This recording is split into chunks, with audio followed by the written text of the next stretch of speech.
નમસ્કાર વિદ્યાર્થી મિત્રો, કેમ છો? મજામાં ને? ઓકે. રસાયણ વિજ્ઞાનના 3 મુખ્ય જે ભાગ હતાની છે જ વર્ષોથી તો ફિઝિકલ કેમિસ્ટ્રી, ભૌતિક રસાયણ, ઇનઓર્ગેનિક અકાર્બનિક રસાયણ અને ત્રીજો જે પ્રકાર છે જેને આપણે ઓર્ગેનિક કેમિસ્ટ્રી કહીએ છીએ, કાર્બનિક રસાયણ. આમ તો જ્યારે આપણે સ્ટાર્ટ કર્યું ત્યારે મેં પહેલા જ દિવસે ઓર્ગેનિક કેમિસ્ટ્રીની વ્યાખ્યા તમને આપેલી, ખબર છે ને? એટલે મારી ભાષામાં બોલું છું. ઓર્ગેનિક જે છે કાર્બનિક રસાયણ આપણો શબ્દ. બીજું કે એ શીખવું અને શીખવાડવું બહુ જ સહેલું છે. ભણવું અને ભણાવવું બંને ગમે, તરત તમને આવડી જશે. પણ 4-5 દિવસ પછી તમને કાગળ ને પેન આપે, આરામ બરાબર જો સમીકરણ સૂત્ર કંઈ યાદ આવે તો. એટલે ઓર્ગેનિક કેમિસ્ટ્રી માટેની હું ડેફિનેશન આપું છું: out of site, out of mind. That is called organic chemistry. બરાબર? વ્યાખ્યા શું કીધી? Out of site, out of mind. પણ એ આપણે વેપોરાઇઝેશન, બાષ્પીભવન થતું અટકાવવું હોય તો એના માટેનો ઉકેલ શું છે? તો કે ફંડામેન્ટલ લાઇન્સર બધું તમે શીખો, મેમરીમાં રાખો અને વારંવાર રિવિઝન કરો તો તમને આરામથી દરેક વસ્તુમાં સમજણ પડશે. ઓકે, એટલે મેં હેડિંગ જે આપેલું છે એની અંદર કાર્બનિક રસાયણ વિજ્ઞાન. બરાબર? એમાં આપણું પહેલું લેક્ચર આજે. પાઠ્યપુસ્તકમાં તમારી પાસે ચેપ્ટર જે આપેલું છે, ચેપ્ટર પ્રકરણ 12મું, એકમ 12મું અને એકમ 13મું, બંનેની અંદર તમારે કાર્બનિક રસાયણની ચર્ચા વિચારણા આપેલી છે. બંનેની અંદર હવે ભલે છૂટું પાડેલું છે તમને સમજાવવા માટે પાર્ટીશન કરીને, વાસ્તવમાં મારે એને ઓર્ગેનિક કેમિસ્ટ્રી કહેવાય. ગમે ત્યારે ગમે તેવી વસ્તુ સમજી શકાય, આખો એક યુનિટ કહેવાશે એને. હવે બાયફર્કેશનમાં એવું કરેલું છે કે ભાઈ કાર્બનિક રસાયણના પાયાના સિદ્ધાંત, એવું હેડિંગ આપેલું છે તમારું 12મા ચેપ્ટર માટે. એટલે બેઝિક કોન્સેપ્ટ કીધા છે કાર્બનિક રસાયણ માટે, અને એની અંદર બહુ જ ફંડામેન્ટલથી શરૂઆત કરી છે તમારી પાસે કે ભાઈ એનો IUPAC નામકરણ, સમઘટકતા, દરેક પ્રકારની પ્રોસેસ છે વગેરે. અને પ્રકરણ પછીનું જે છે તમારી પાસે 13 નંબર, એમાં હેડિંગ આપેલું છે હાઇડ્રોકાર્બન. હાઇડ્રોકાર્બન શબ્દથી હેડિંગ આપેલું છે, એમાં પણ ઘણી બધી વિગત છે. ઓકે, એટલે કહેવાનો અર્થ એમ છે કે ભાઈ આપણે જો પાર્ટીશન કરી દઈએ તો ત્રીજો ભાગ તમારો કાર્બનિક રસાયણનો આવશે. રેડી? હવે એમાં ઘણી વસ્તુ તમે કેમિકલ બોન્ડિંગ ચેપ્ટરમાં પણ શીખેલા જ છો. શું કરો યાદ? હાઇબ્રિડાઇઝેશન, સંકરણ. સંકરણ વિશે જે તમે માહિતી મેળવેલી હતી કે ભાઈ sp3 પ્રકારનું સંકરણ, મિથેન, ઇથેન, પ્રોપેન, તો આલ્કેન છે ને, એ આલ્કેન માટે. અને sp2 પ્રકારનું સંકરણ તો આલ્કીન હતું, ઇથિન પ્રોપિન ની અંદર. અને sp પ્રકારનું સંકરણ હતું તો તમારી પાસે કોણ હતું? આલ્કાઇન, કે જેમાં તમને ઇથાઇન. અને એમાં પણ એક નમૂનો તમને આપેલો, એ જ ફરીવાર રિપીટ થશે આની અંદર. એટલે આપણે તો એક વખતે ભણી ચૂકેલા છીએ, માત્ર એને રિવાઇઝ કરવાનું છે. બરાબર? રિમાઇન્ડમાં લઈ લો એટલે કોઈ ચિંતા છે જ નહીં. એમાં તમને મિથેનનું ઉદાહરણ આપેલું છે અત્યારે, અને આલ્કીનમાં ઇથિન આપેલું છે, આલ્કાઇનમાં ઇથાઇન અથવા એસિટિલિન આપેલું છે. એટલે સંકરણની દુનિયા જે હતી એ જૂની જ છે. હવે અત્યારે તો એ બધું શીખ્યા પછી ફંડામેન્ટલ હું અહીંયા શરૂ કરું, માની લો, તો મને લખતા પણ શરમ આવે. ઘરે આવું બધું ફરી મારે લખવાનું છે જે તમે ડિટેલમાં શીખેલા છો. ઓકે, કઈ વાંધો નહીં. હવે અહીંયા આગળ મેં પ્રસ્તાવિકામાં પહેલો શબ્દ મૂકેલો છે, બહુ જ અગત્યનું સ્ટેટમેન્ટ. તમે જુઓ અહીંયા લખાણમાં આપેલું છે તમને, ઇન્વર્ટેડ કોમામાં સ્ટેટમેન્ટ છે. જુઓ કે હાઇડ્રોકાર્બન ઉર્જાના મુખ્ય સ્ત્રોત છે, સોર્સ આપણે શબ્દ કીધો છે. બરાબર?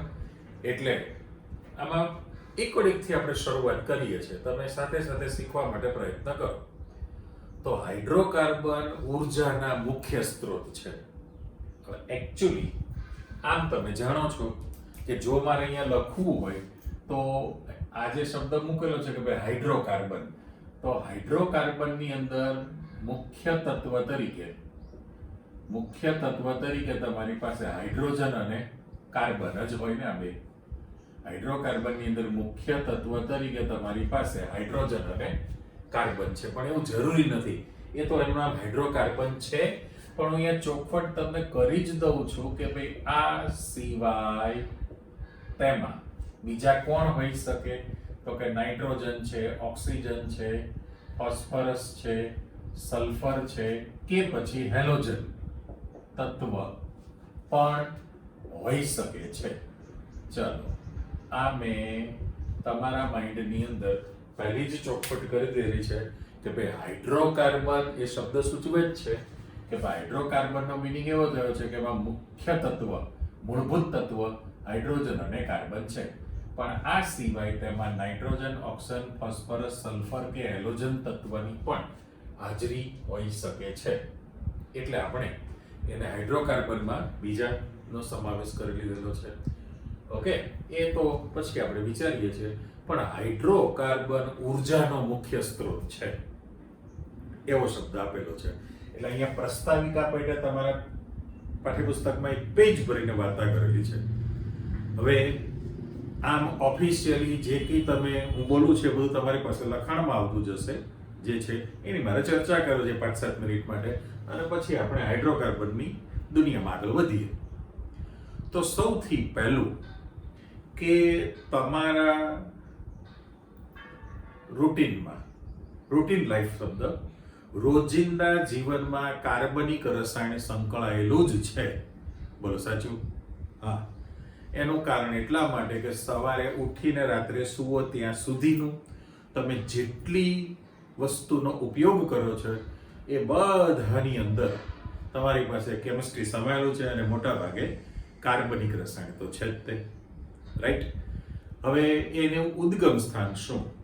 તો સૌથી પહેલું કે ભાઈ પેટ્રોલિયમ જે છે, પેટ્રોલિયમ પ્રોડક્ટમાંથી જ બધું મોટા ભાગે બને છે. એ પણ વાત સાચી છે. કેવી રીતે? તો પહેલા તો પેટ્રોલિયમ એટલે શું સાંભળો. આમ તો તમને શરમ આવે નહીં, મને આવે છે બોલતા, તમને તો સાંભળવામાં આનંદ થશે કે ભાઈ એકચ્યુઅલી તમે માઇન્ડમાં ક્વેશ્ચન થાય કે પેટ્રોલિયમ એટલે શું? પેટ્રોલિયમ એટલે શું એવો શબ્દ હું તમને પૂછું છું તો કે જમીનમાંથી જે નીકળે છે ડ્રિલિંગ કરીને, ખોદકામ ડ્રિલિંગમાં, ગલ્ફ કન્ટ્રીઝની અંદર જે ખનિજ તેલના કૂવા છે, બરાબર, એ ક્રૂડ, અને રોજ તમે ન્યૂઝપેપરમાં વાંચો છો ક્રૂડનો ભાવ વેરિએશન વધે છે, ઘટે છે, બેરલનો ભાવ, એના પ્રમાણે પેટ્રોલ, ડીઝલ, કેરોસીનના ભાવમાં પણ વધઘટ જે તમને જોવા મળે છે, વધે જ છે, ઘટાડો તો આવતો નથી. બરાબર? એટલે કહેવાનો અર્થ એવો છે કે મૂળભૂત પેટ્રોલિયમ શબ્દ છે, એની પણ અલગ આખી દુનિયા છે. મૂળ તો કાર્બનિક રસાયણ શબ્દ કીધો છે, ઓર્ગેનિક કેમિસ્ટ્રી. હવે વર્ષોથી તમને પ્રસ્તાવિક આપું છું કે વર્ષો પહેલા પૃથ્વી જ્યારે અસ્તિત્વમાં આવ્યું ત્યારે જીવસૃષ્ટિ જે આવતી, જળ હોય ત્યાં સ્થળ થાય, સ્થળ હોય ત્યાં જળ થાય, ભૂકંપ આવે, આખી જીવસૃષ્ટિ દટાઈ જશે. તો બોડી જે છે એ આખું કાર્બનિક રસાયણ તો છે જ ને, કારણ કે તમે ઇનપુટ જે ફૂડ લો છો, પ્રોટીન, ચરબી, વિટામિન્સ, ખનિજ, બધા પદાર્થો, બ્લડની અંદર પણ હિમોગ્લોબિન બધું જે બને છે, પહેરેલા કપડાં સિન્થેટિક કપડાં છે, કોટન છે, સેલ્યુલોઝ, સૂત્ર, બધું જ તમે વિચારો કે આખી જીવ સૃષ્ટિ પૃથ્વીમાં દટાઈ ગયેલી છે ઊંડાણમાં. અને મને બહુ ખબર નથી પડતી, પહેલા જ કહું છું ભૂગોળની ભાષામાં કે ભાઈ જળકૃત ખડકો ને અગ્નિકૃત ખડકો ને ખડકના પ્રકાર જે છે, પણ એવી સમજણ પડે કે પથરાળ જે જમીન છે એની અંદર સૃષ્ટિ દટાઈ ગયેલી છે.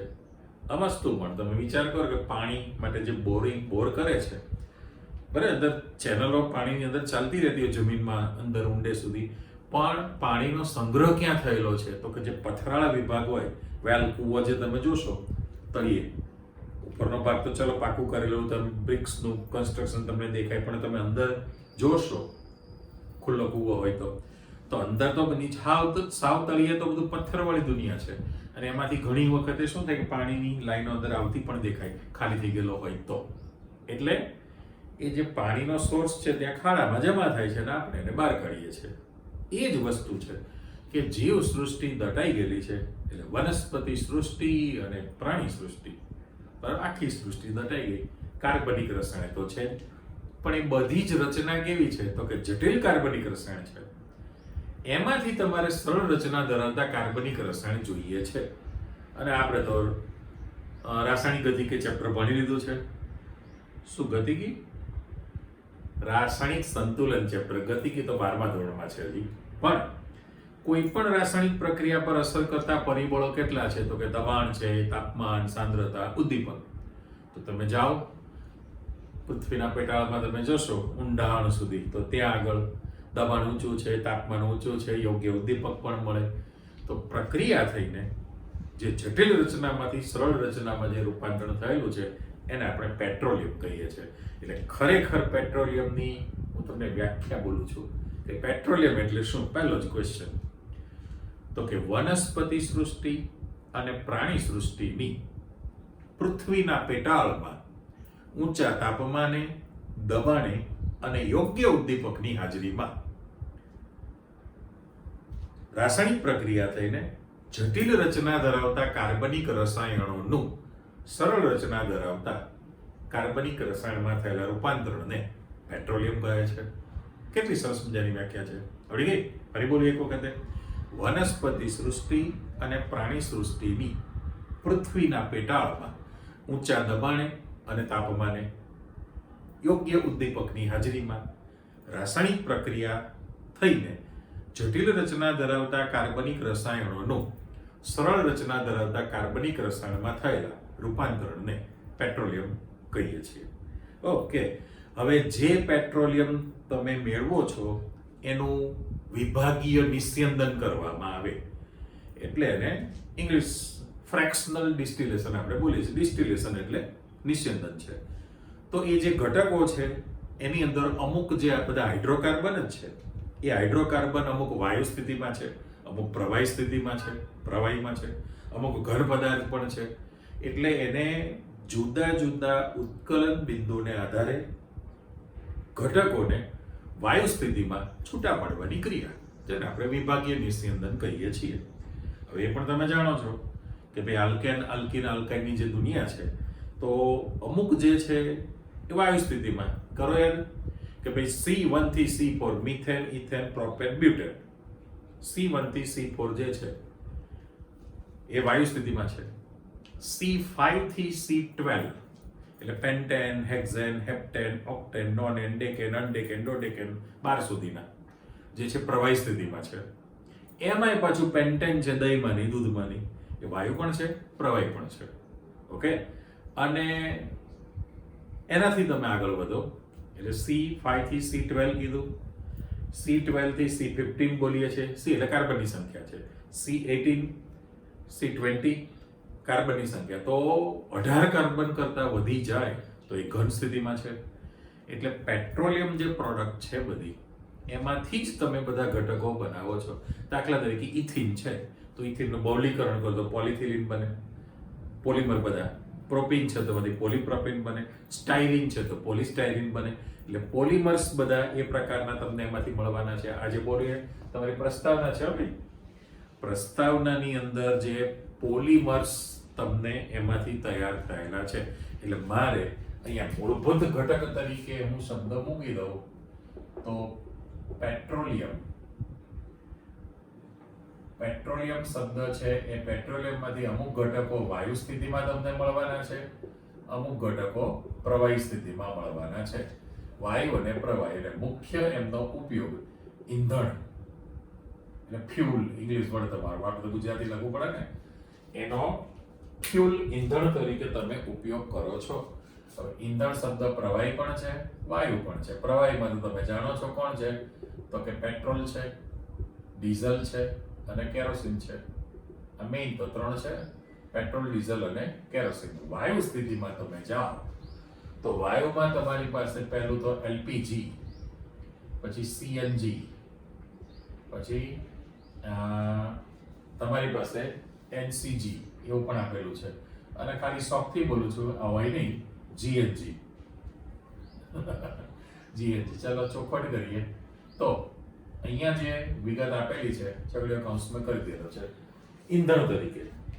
તો પહેલામાં પહેલું કે ફ્યુલ તરીકે પેટ્રોલિયમનું જ્યારે વિભાગીય નિસ્યંદન કરો છો ત્યારે એમાંથી અમુક ઘટકો વાયુ સ્થિતિમાં મળે છે. મિથેન છે, ઇથેન છે. તો મિથેન બળતણ તરીકે પણ તમે ઉપયોગ કરી શકો છો મિથેનનું દહન પ્રક્રિયામાં. હવે આ જે લખેલું છે દરેક વિદ્યાર્થીને ખબર જ છે કે લિક્વિફાઈડ પેટ્રોલિયમ ગેસ પ્રવાહીકૃત શબ્દ છે ને, પ્રવાહીકૃત પેટ્રોલિયમ વાયુ કીધું તમે.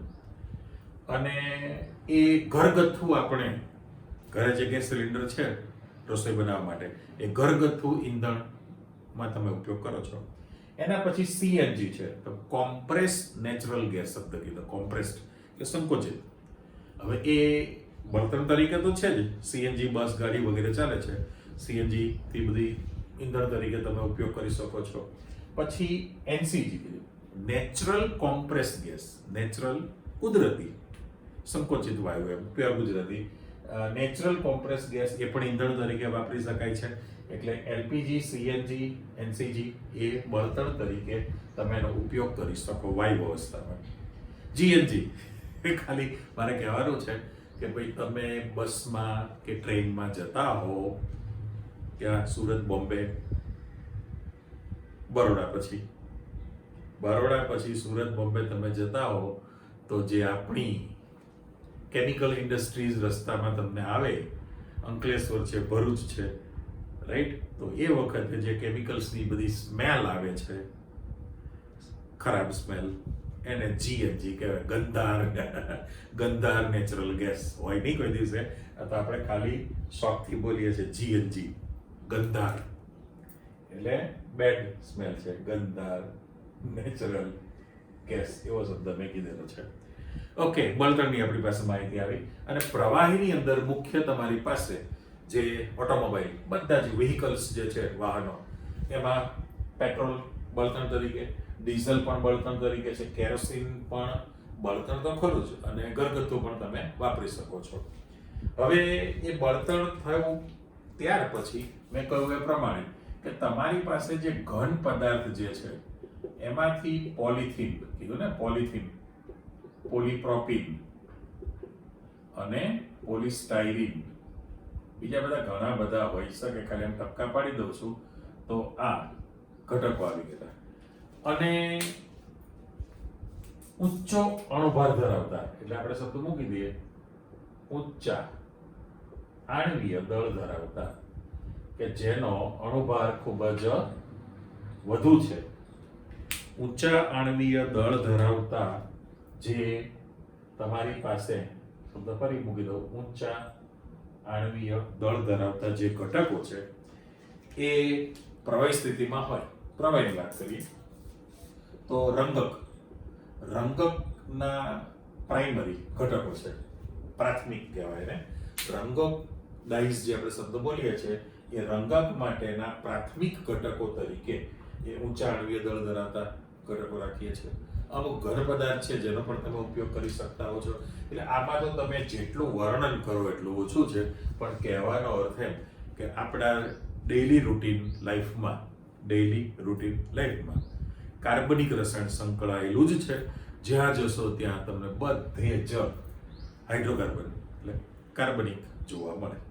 રેડી? આ તો ખાલી તમને ઉર્જાના મુખ્ય સ્ત્રોત તરીકેની ચર્ચા કરેલી છે.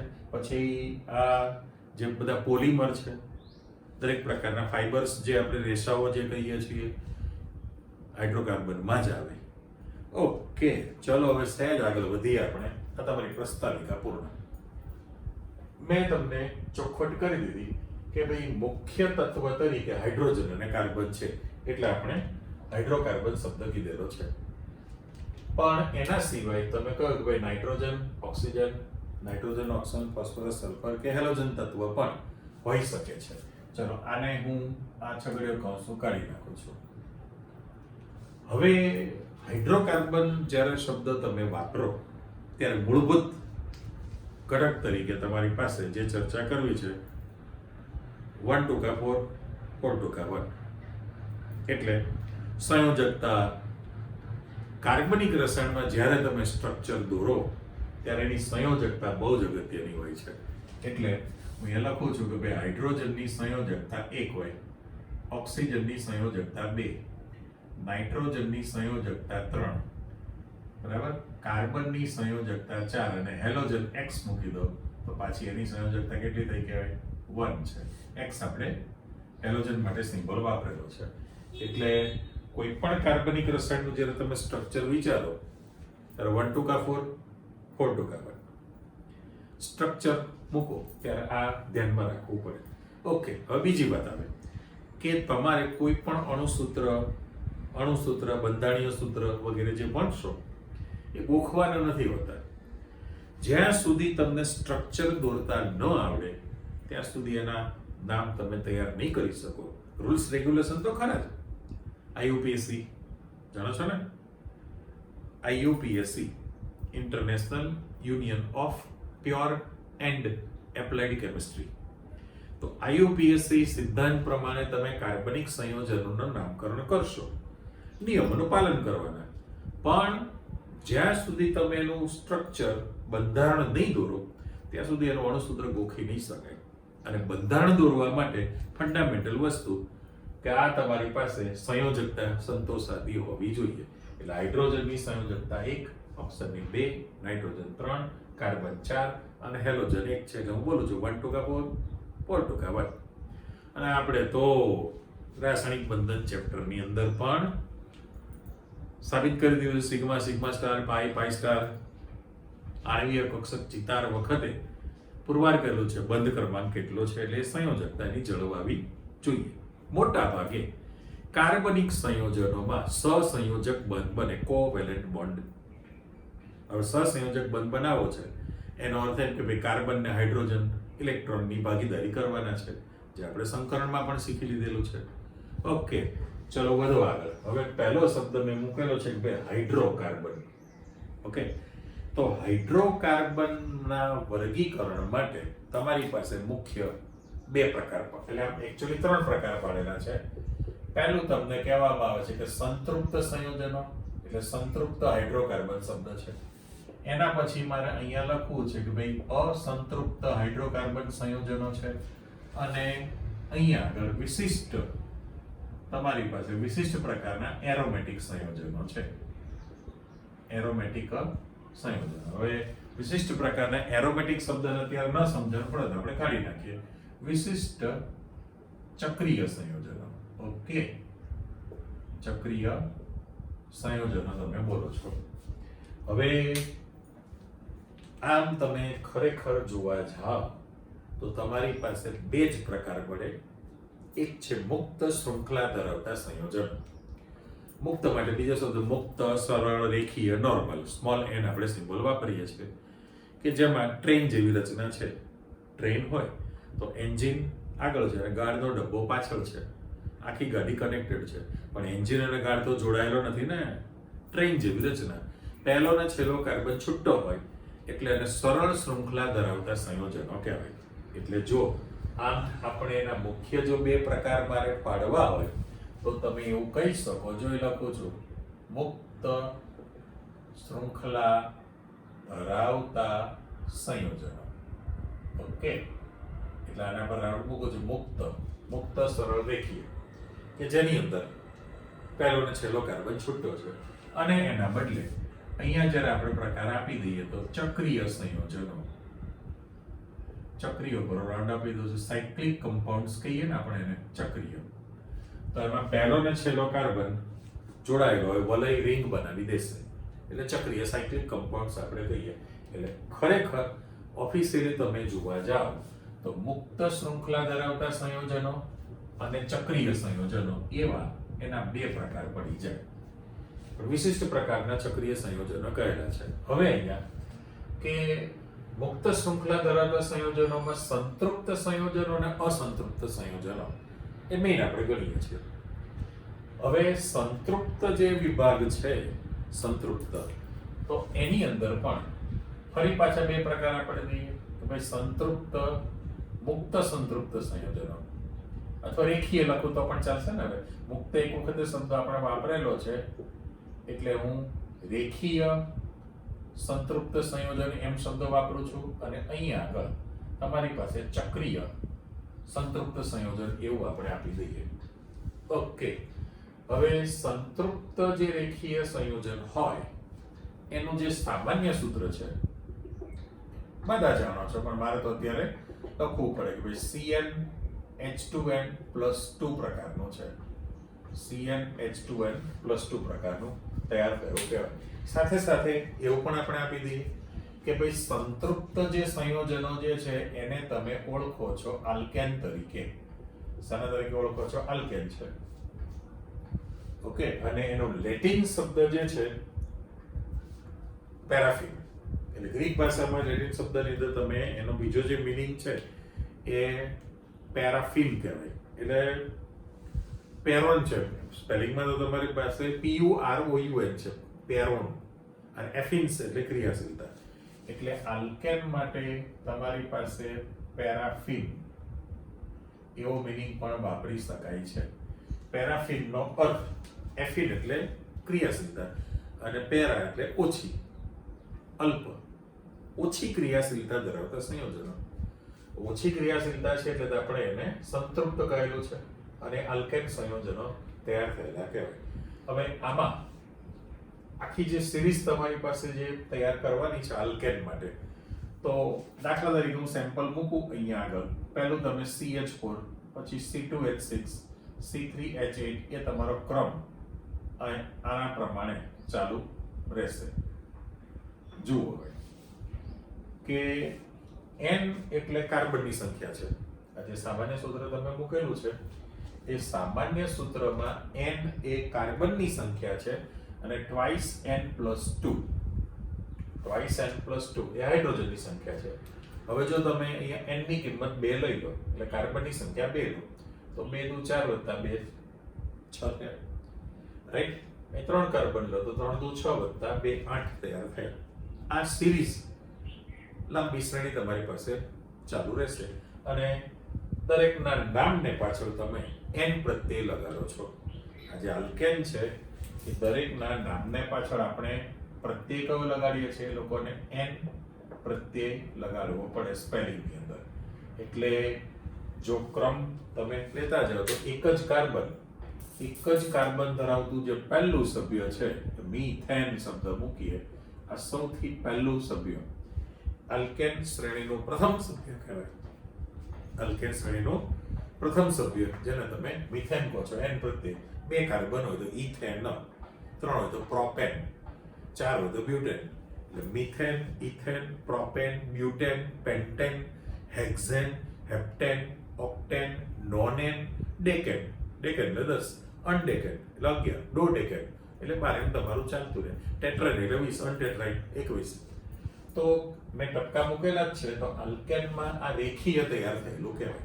હવે એના સ્ટ્રક્ચર પ્રમાણે તમે જો જોશો પછી તો તમારે આખી આલ્કેનની દુનિયા તૈયાર કરવાની જ છે આલ્કેન માટે. તો એમાં C' વચ્ચે અને CH વચ્ચે એકલ બંધ આવેલો હોય. આ જે છે એ એકલ બંધ છે અને એ જે એકલ બંધ છે એ પાછો તમે જાણો છો કે ભાઈ સિગ્મા પ્રકારનો બંધ હોય. C' સિગ્મા બંધ છે, CH પણ સિગ્મા પ્રકારનો જ બંધ છે આની અંદર. અને બધા જ કાર્બનની 4 સંયોજકતા પૂર્ણ હોય. જો 4 સંયોજકતા પૂર્ણ રહેતી હોય તો દરેક કાર્બનમાં આપણે sp3 પ્રકારનું સંકરણ થાય છે એવું જાણીએ છીએ, રાઈટ? એટલે આમ તો તમે આલ્કેનની આખી દુનિયા જોશો ત્યારે ખબર પડવાની જ છે. એટલે C' વચ્ચે સિંગલ બોન્ડ છે, એકલ બંધ. અને એની જે બંધ લંબાઈ છે એ દાખલા તરીકે આપણે બંધ લંબાઈ લખવી હોય, જે જાણો છો ને સંકરણમાં કે ભાઈ 154 pm છે, પણ કઈ? C' વચ્ચેની. C' વચ્ચેની બંધ લંબાઈ 154 pm છે અને આ જે બંધ લંબાઈ છે એ 112 pm છે.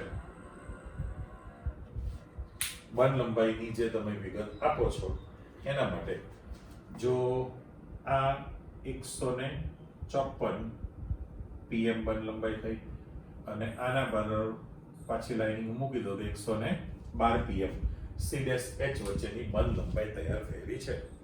સાથે સાથે જો હું અહીંયા આગળ આને લાઈનિંગ પૂરી કરી દઉં તો કાર્બનની ચતુસંયોજકતા 4 પૂર્ણ કરી દો તો આલ્કેનમાં દરેક કાર્બનમાં સંકરણ જે તમારી પાસે થવાનું છે એ sp3 પ્રકારનું સંકરણ થાય.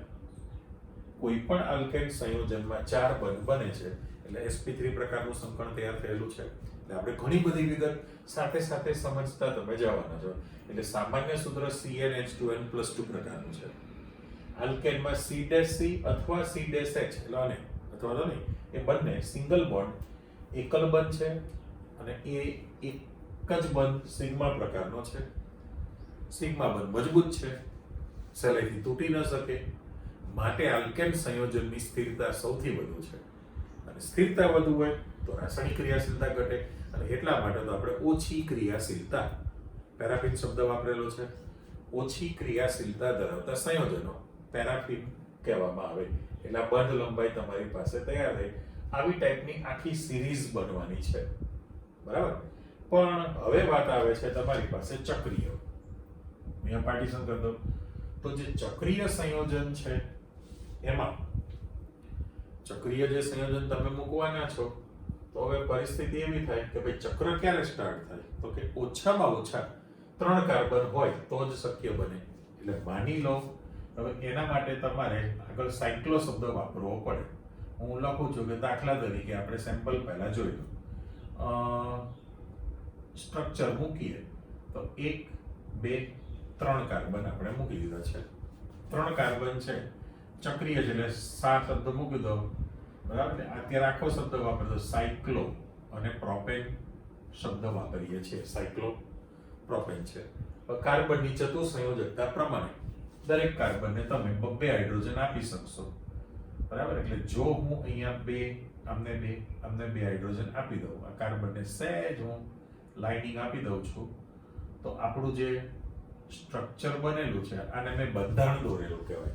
હવે એ જ સાયક્લોપ્રોપેનને મારે લખવું તો CH2 H2C અને CH2 લખવું પડે, રાઈટ. તો સાયક્લોપ્રોપેનનું બંધારણ તમે આ રીતે લખેલું છે દાખલા તરીકે, એટલે ચક્રીય છે. હવે એમાં દ્વિબંધ નથી એટલે સંતૃપ્ત ચક્રીય સંયોજન બન્યા છે. પણ ચક્ર સાયક્લોમિથેન ના હોય, સાયક્લોઇથેન ના હોય. શરૂઆત તમારા 3 કાર્બનથી ટ્રાયેંગલથી સ્ટાર્ટ થયો.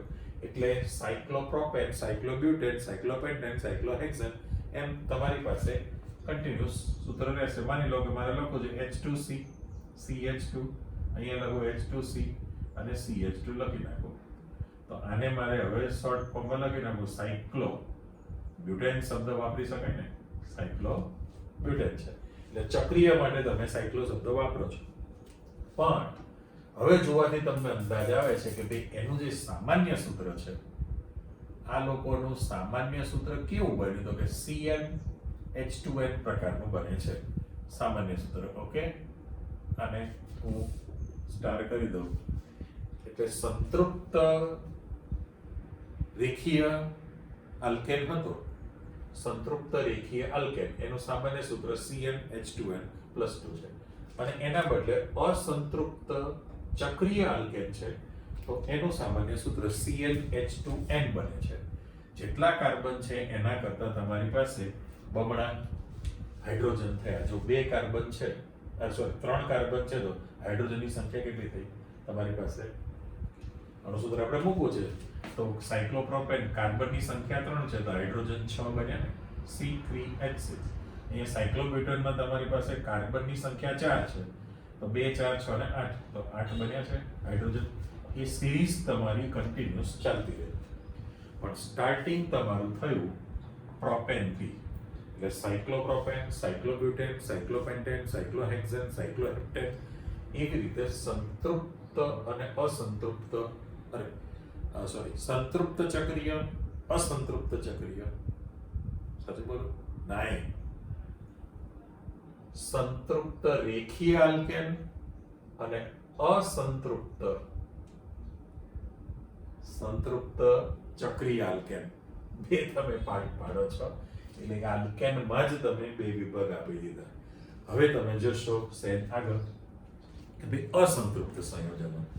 હવે એ જે અસંતૃપ્ત સંયોજન છે એમાં પણ તમે 2 પાર્ટ પાડી દેશો કે ભાઈ પહેલો જે પ્રકાર છે એ રેખીય અસંતૃપ્ત સંયોજન તમે લાવી શકો, અને એ જ રીતે ચક્રીય અસંતૃપ્ત સંયોજન પણ લાવી શકો.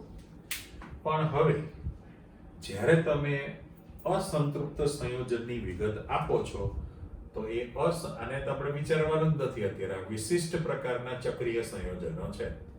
વિશિષ્ટ પ્રકારના ચક્રીય સંયોજનો એ બેન્ઝીનની જ્યારે દુનિયા ખુલે ત્યારે, એટલે એને મારે અહીંયા પાર્ટીશનમાં મૂકી દેવું છે અલગ. પણ જ્યારે તમે અસંતૃપ્ત જ્યારે રાખશો ત્યારે એક તો આલ્કીન બની જશે. પહેલો જે પ્રકાર પડશે આલ્કીન બને, ઓકે, અસંતૃપ્તમાં. અને એ જ અસંતૃપ્તમાં જ્યારે તમે આગળ વધશો ફરી પાછું, તો એમાં તમારી પાસે આલ્કાઇન પણ બનશે. આલ્કાઇન પણ બની શકે. એટલે આને હું ચોરસ પેટી મૂકી દઉં છું. કહેવાય અસંતૃપ્ત હાઇડ્રોકાર્બન, પણ એ અસંતૃપ્ત હાઇડ્રોકાર્બનમાં તમારી પાસે અસંતૃપ્ત રેખીય આલ્કીન બનશે, અસંતૃપ્ત ચક્રીય આલ્કીન બને. એ જ રીતે આલ્કાઇનમાં અસંતૃપ્ત છે ને આપણે આલ્કાઇન શબ્દ વાપરેલો છે, તો ફરી પાછું જો અહીંયા બાયફર્કેશન આપણે કરીએ તો એ અસંતૃપ્ત રેખીય આલ્કાઇન બને, પણ અસંતૃપ્ત ચક્રીય આલ્કાઇન બની શકે નહીં. એના પર ચોકડી પાડી દીધી, એ ના હોય. તો પછી ફરી પાછાના વર્ગીકરણમાં જ્યારે તમે જોશો તો એમાં ઓછામાં ઓછો એક દ્વિબંધ હોય. આલ્કીન આપણે કોને કહીએ છીએ? અસંતૃપ્ત છે, ધેટ મીન્સ કે એની અંદર કાં તો દ્વિબંધની પણ હાજરી હોઈ શકે, દ્વિબંધ હોઈ શકે, કે ત્રિબંધ પણ હોઈ શકે, અથવા તો દ્વિબંધ અને ત્રિબંધ બંનેની હાજરી હોય.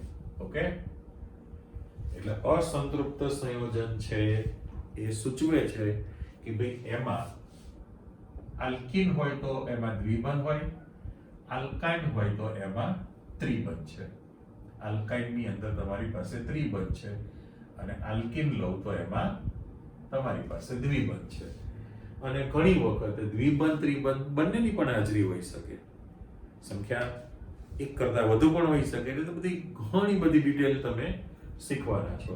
હવે જે રેખીય છે, રેખીય તેમાં તમે પહેલું જ સભ્ય જે લખવાના છો એનું સામાન્ય સૂત્ર CnH2n છે. CnH2n એટલે એક સ્ટેપ તમે આમ જશો. ઓકે, યાદ રાખો, બહુ જ સરળ છે કે ભાઈ રેખીય આલ્કેન હતું અને ચક્રીય આલ્કેનનું જે સામાન્ય સૂત્ર છે એ તમારું રેખીય આલ્કીનનું બની જશે. એટલે અહીંયા આગળ દાખલા તરીકે તમારે સભ્ય તરીકે લેવું હોય તો C2H4 થાય, C3H6 થાય, C4H8 થશે. આમ સિરીઝ ચાલતી રહેવાની છે. પહેલું જ સભ્ય દ્વિબંધ છે એટલે પ્રથમ સભ્ય તમારી પાસે ઇથિન આવે. મિથિન તો હોય નહીં. ઇન પ્રત્યે તમે દરેકમાં આમાં જે છે રેખીયમાં ઇન પ્રત્યે લગાડવાના છો. એટલે ethyne, propyne, butyne, pentyne, hexyne ઇન પ્રત્યે તમારી પાસે લાગવાનો છે આની અંદર. ઓકે, અને ફરી પાછું આપણે અહીંયા આગળ થોડું પાર્ટીશન કરી દઈએ તો ત્યાં પરિસ્થિતિ કેવી થવાની છે? ચલો આનું આપણે સામાન્ય સૂત્ર મૂકી દીધેલું છે. તો જેવી રીતે આલ્કેનમાં વિગત તમે કહો છો એ જ વસ્તુ ફરી પાછી આપણે સ્ટાર્ટ કરવી હોય તો પરિસ્થિતિ કેવી થવાની છે કે તો કે C ડબલ બોન્ડ C હોય, C ડબલ બોન્ડ C, અને બંને જગ્યાએ આપણે એક એક H આપી દઈએ તો સંયોજકતા પૂર્ણ થયેલી છે. હવે તમે જોઈ શકો છો કે ભાઈ ઓછામાં ઓછો એક દ્વિબંધ હોય તો એમાં બે ટાઈપના બંધ બનવાના છે. સિંગલ બોન્ડ છે તો સિગ્મા બંધ છે C ડેશ C વચ્ચેનો. ઓકે, પણ એમાં C એક પાઈ પ્રકારનો બંધ પણ તમારી પાસે હાજરી ધરાવે છે. C ડેશ C સિગ્મા છે, C ડેશ H તો સિગ્મા જ હોય, પણ આ જે ડબલ બોન્ડ છે એમાં એક પાઈ પ્રકારનો બંધ આવે અને પાઈ બંધ નિર્બળ છે, સહેલાઈથી તૂટી જાય ઓછી ઉર્જા આપો તો પણ બોન્ડ બ્રેક થઈ શકે. માટે આલ્કિનની સ્થિરતા ઓછી છે. એવો પ્રશ્ન બની ગયો. આલ્કેન કરતા આલ્કિન શા માટે ઓછા સ્થાયી છે, સ્થિરતા ઓછી છે? જવાબ આવી ગયો કે ભાઈ આલ્કેનમાં C' જે બંધ છે, C' સિગ્મા બંધ અને C' H એ પણ સિગ્મા બંધ છે. બધા જ સિગ્મા પ્રકારના જ બંધ તમારી પાસે તૈયાર થશે. અને નીચે લઈ લો. ઓકે, ચારે ચાર જે બંધ છે એ એકલ બંધ હંમેશા સિગ્મા પ્રકારનો જ હોય. સિગ્મા બંધ મજબૂત છે, સહેલાઈથી તૂટે નહીં, માટે આલ્કેનની સ્થિરતા સૌથી વધુ છે. ત્યારે આલ્કિનમાં એક સિગ્મા અને એક પાઈ પ્રકારનો બંધ આવે. પાઈ બંધ નિર્બળ હોવાથી તૂટી જાય, સહેલાઈથી તૂટી શકે, માટે એની સ્થિરતા કેવી છે? ઓછી. આલ્કેનની સ્થિરતા ઓછી હોવાની છે. એટલે આપણે બંધ પ્રમાણે જોઈ લીધું. એકલ બંધ છે, એમાં દ્વિબંધ છે. બરાબર. બંધ લંબાઈ પણ તમે જાણો છો કે ભાઈ C' વચ્ચેની જે બંધ લંબાઈ છે, બંધ લંબાઈ એ 134 pm છે ને, 134 pm. આપણો જૂનો ડેટા રાસાયણિક બંધન ચેપ્ટર પ્રમાણે. પણ દ્વિબંધ ધરાવતો જે કાર્બન હોય એમાં સંકરણ તમારી પાસે sp2 પ્રકારનું સંકરણ થશે. sp2 પ્રકારનું સંકરણ તૈયાર થવાનું હોય. એટલે કહેવાનો અર્થ એવો કે ભાઈ આ જે રેખીય અસંતૃપ્ત જે આલ્કિન છે એની માહિતી તમારી પાસે આવી ગઈ.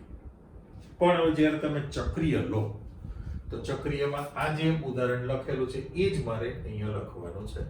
દાખલા તરીકે જુઓ કે હું સ્ટ્રક્ચર પ્રમાણે મૂકું છું કે 1, 2 અને 3 કાર્બન છે. હું અહીંયા દ્વિબંધ આપી દઉં. બરાબર. 2 કાર્બન વચ્ચે હું દ્વિબંધ મૂકી દઉં છું. તો પછી આ જે કાર્બન છે દ્વિબંધ ધરાવતો, એની 3 ને 1 4 સંયોજકતા, આ 3 ને 1 4 સંયોજકતા. પણ આને સાથે તમારી પાસે કેટલા આવશે? 2 હાઇડ્રોજન આવે. આપણે બંધારણ મૂકેલો છે. આનું નામ તમારી પાસે સાયક્લોપ્રોપીન. આપણે ઇન પ્રત્યય લગાડવાનો છે. ઇન પ્રત્યય તમે લગાડશો. સાયક્લોપ્રોપીન છે એટલે સાયક્લોબ્યુટીન પણ બની શકે. એટલે હું લખું મારી પાસે H2C, H2C. અહીંયા CH લખું, આ CH લખું, તો મારે અહીંયા ફરજિયાત ડબલ બોન્ડ આવશે ને, ડબલ બોન્ડ આવી શકે. તો એનું સાયક્લો 4 કાર્બન છે એટલે સાયક્લો બ્યુટીન તૈયાર થયેલું કહેવાશે. સાયક્લો બ્યુટીન. તો હવે મને કહો કે આનું સામાન્ય સૂત્ર શું બની શકે? આ જે છે એનું ચક્રીય છે, એનું આપણે સામાન્ય સૂત્ર જો લખવું હોય તો કેવું બને? n ની કિંમત, દાખલા તરીકે n ની કિંમત 3 છે એટલે હું અહીંયા CN3 લખું. બરાબર. તો H2n -2 બની ગયું. Cn H2n -2 બની જશે એની અંદર. હવે એ કોણનું સૂત્ર થયું છે ખબર છે? નહીં ને? એ આલ્કાઇનનું સામાન્ય સૂત્ર બની જાય. તો આમાં આપણે આના માટે તો ચોકડી પડી ગઈ ને. પણ હવે રેખીય માટે જો સામાન્ય સૂત્ર લખશો તો તમે જાણો છો CnH2n -2 તમે લખવાના છો. એ આલ્કાઇનનું સામાન્ય સૂત્ર તમે બનાવેલું છે. હવે એમાં n ની કિંમત, હવે આ જે સૂત્ર છે પેલી બાજુ બની ગયું ને, મૂકો ચાલો ગણતરી કે ભાઈ n ની કિંમત મારે 4 મૂકવી છે. n ની કિંમત કેટલી છે? 4. જો લખીએ આપણે સામાન્ય સૂત્ર C4, તો હાઇડ્રોજન તમારી પાસે 2 ને 2 4 ને 5 ને 1 6 થાય. C4H6 બને. બરાબર. તો 4 દુ 8 -2 છે ને, ઉપર સાયક્લોપ્રોપીન છે. તો એના માટે n ની કિંમત જ્યારે તમે 3 લખશો, કાર્બન 3, તો હાઇડ્રોજન 2 3 4 છે એટલે C3H4 લખવાના. રાઈટ. તો ખરેખર સૂત્ર 3 દુ 6 -2 એટલે 4 હાઇડ્રોજન આવી ગયા. તો આલ્કાઇનનું સામાન્ય સૂત્ર ત્યાં બની જશે. એ આની જેમ જ કોપી આવી ગઈ કે ભાઈ અસંતૃપ્ત રેખીય આલ્કિન બને, અસંતૃપ્ત ચક્રીય આલ્કિન પણ બને છે. તમે એનું સેમ્પલ જોઈ લીધું.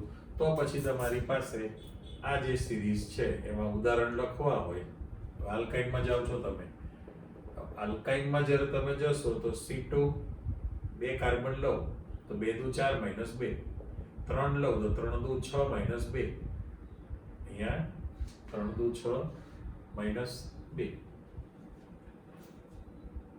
એટલે 4 થશે ને. તો આ તમારો ક્રમ ચાલતો રહે, પણ ઇન પ્રત્યય લાગવાનો છે. આલ્કાઇનમાં તમે જે પ્રત્યય લગાડો છો એ ઇન કે આઇન? આઇન શબ્દ છે ભાઈ. કયો છે? આઇન. ઇથાઇન, પ્રોપાઇન, બ્યુટાઇન, પેન્ટાઇન, આઇન પ્રત્યય તમારી પાસે લાગી જશે. દાખલા તરીકે આનું સ્ટ્રક્ચર આપણે મૂકી દઈએ તો ટ્રિપલ બોન્ડ છે અને આ હાઇડ્રોજન છે. પહેલું જે સભ્ય લખેલું છે ઇથાઇન, ઇથાઇન માટે તમે આપશો. હવે એમાં C ટ્રિપલ બોન્ડ C ત્રિબંધ આવે છે. ત્રિબંધ છે એટલે આપણે આલ્કાઇન કહીએ છીએ, પણ તમને ખબર છે કે ભાઈ એમાં C' એક સિગ્મા પ્રકારનો બંધ હોય. આ સિગ્મા પ્રકારનો બંધ છે, પણ એમાં બે બાકીના જે બે બંધ વધ્યા છે એ પાઈ પ્રકારના બંધ બનવાના છે. અને C' તો સિગ્મા જ હોય છે તમારી પાસે, એટલે અહીં આગળ ત્રિબંધમાં C' એક સિંગલ બોન્ડ જે છે એટલે એક બંધ એ સિગ્મા પ્રકારનો બને, એ બંનેની બંધરી પર. અને C' બે વધ્યા એ પાઈ પ્રકારના બંધ તમારી પાસે બને છે. અને જાણો છો કે ભાઈ આલ્કાઇનમાં દરેક કાર્બન જે ત્રિબંધ ધરાવતો કાર્બન હોય, ત્રિબંધ ધરાવતો કાર્બન, એમાં sp પ્રકારનું સંકળ તૈયાર થવાનું છે. અને બંધ લંબાઈ તમારી પાસે ઘટે જ છે. 120 pm તમે બંધ લંબાઈ તમારી પાસે તૈયાર થઈ. C ટ્રિપલ બોન્ડ C એટલે તમે જોઈ શકો છો કે ભાઈ C' એકલ બંધ લંબાઈ વધુ છે 154 pm. દ્વિબંધ થાય તો C double bond C 134 pm છે, અને C ટ્રિપલ બોન્ડ C ત્રિબંધ બને તો 120 pm છે. તો આ રિલેશન કયું બન્યું? તો કે જેમ બંધની સંખ્યા વધે, બે પરમાણુ વચ્ચે બંધની સંખ્યા વધે એમ બંધ લંબાઈ ઘટે છે. સમજ્યું ને? બંધ સંખ્યા વધે તો બંધ લંબાઈ ઘટે. અને સાથે સાથે એ પણ જાણો છો, ક્લિયર કરો કે ભાઈ બંધની સંખ્યા વધતી જાય તો બંધને તોડવા માટે ઉર્જા પણ વધુ આપવી પડે. એટલે અહીંયા C' એકલ બંધ તોડવાની જે ઉર્જા છે એના કરતા C ડબલ બોન્ડ C દ્વિબંધ તોડવું હોય તો વધુ ઉર્જા આપવી પડે. C ટ્રિપલ બોન્ડ C બંધ તોડવું હોય તો એની પણ વધુ ઉર્જા આપવી પડશે. અને દરેકની બંધન શક્તિના મૂલ્યો અલગ અલગ હોય છે, જે તમે થર્મોડાયનેમિક્સ ઉષ્માગતિશાસ્ત્રમાં શીખી લીધેલું જ છે. એનો તો કોઈ પ્રશ્ન છે નહીં. એટલે ફરી પાછા તમે ચેક કરો કે ભાઈ આપણે ચક્રિયામાં તો જતા નથી અત્યારે. માત્ર હાઇડ્રોકાર્બનમાં સંતૃપ્ત, અસંતૃપ્ત અને હજી આને રાઉન્ડ આપી દો છે કે વિશિષ્ટ પ્રકારના ચક્રીય સંયોજનો એમ કહેલું છે. પણ આમાં જે પેટા વિભાગમાં આલ્કેન તો રેખીય અને ચક્રીય, એમાં રિપીટ નથી કરવાનું. આ બધી જ ચર્ચા તમારી પાસે આવી ગઈ છે. એ જ રીતે અસંતૃપ્તમાં તમે જાઓ તો આલ્કીન અને આલ્કાઇન છે. તો દ્વિબંધ હોય તો આલ્કીન ઇન પ્રત્યે, ત્રિબંધ આવે તો આલ્કાઇન આઇન પ્રત્યે લાગે. તો આની જેમ જ રેખીય અને ચક્રીય બે પાર્ટ જ્યારે તમે પાડો છો તો એમાં દુનિયા તમે સમજી લીધી. પણ જ્યારે આલ્કાઇનમાં જશો તો માત્ર રેખીય આલ્કાઇન છે, એમાં ચક્રીય આલ્કાઇન અસ્તિત્વ ધરાવતા હોતા નથી. તો એના વિશેની વિગત તમારી પાસે આવી ગઈ.